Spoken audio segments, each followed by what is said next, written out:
Imagine being asleep and a tornado passes through. That's exactly what happened here at Rolling Hills Trailer Park. You can see the tree is lifted up from the root. Looks like Curtis 50 Cent Jackson is one step closer to building his massive G-Dome project. I put my foot on this pavement. Woo! Woo! Woo! You saw that?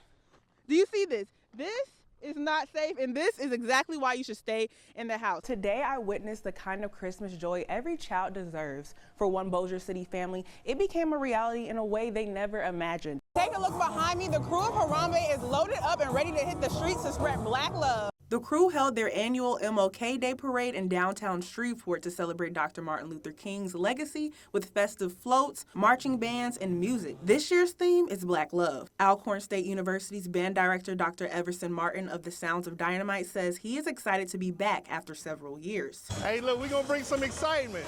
That's what we're going to do. We're going to bring a lot of excitement. We're coming off our performance in New York at Macy's. We'll be in Charlotte next week. You know, we just spreading a lot of SOD cheer, and we had to make a stop here in Shreveport. Everyone from kids to adults came out ready to catch all the throws. We'll be throwing beads out to the crowd, and we got different things for different ages of kids. This year's crew of Harambe queen Linda Meadows says with so much going on in the world, it is nice to see some joy. Just seeing the kids throwing out the, goodies, treats, and, just having a good old time. Just seeing the smiles for a change, The crew says they had over 80 participants from sororities to schools, and the backing of the community fills them up. We have our own Sheriff, Henry Whitehorn, that is leading us off, and we have the community out here supporting us, which is what we are all about. That's a lot to be excited about. For the crew of Harambe, it's all about peace and togetherness. Mya Alysia, NBC6 News. Before taking the field at the Independence Bowl, Louisiana Tech football players took a visit to Holy Angels, a nonprofit organization whose mission is to help those with intellectual and developmental disabilities grow in all aspects of life. The players at Holy Angels community enjoyed playing games together, including, but not limited to, basketball, cornhole, and football. Football player Brett Cannon says his favorite part is seeing how excited and competitive everyone gets. I think it's just great, just being able to come out and just spend time with the residents here, and just the joy that we all get from this experience, and getting to just to bring some smiles to these guys. Many members are sports fans, so this gives them an opportunity to interact with collegiate athletes. Chief Executive Officer of Holy Angels, Lori Boswell, says some members can't travel for the holidays due to medical issues, no family, or families who can't make the trip. She's appreciative of the joy the team brings. My favorite memory is seeing these huge, very powerful young men work with individuals with disabilities with such kindness and tenderness and with such a depth of understanding. The appreciation isn't limited to Boswell. Holy Angels member Bobby Henderson is grateful. I'd like to thank the Zach coming out here with us. The organization hosts the event every year and plans to continue the tradition. Coastal Carolina University's team is scheduled to visit tomorrow. Mya Alysia, NBC6 News. We were stuck there for 2 days, myself and I can't say hundreds, but there were a lot of drivers that were stranded. The winter storm had truck drivers like William P. stuck on Interstate 20. Trucks were backed up for what he says was 15 miles. He tells me this could have been prevented if Louisiana roads were treated in advance. Drivers were running out of fuel because the interstate had a pileup on it. Drivers were running out of food. Like I said, luckily, a gentleman that 2 exits up from where I was at came and serviced the drivers. He and his family and his church came out and gave us food.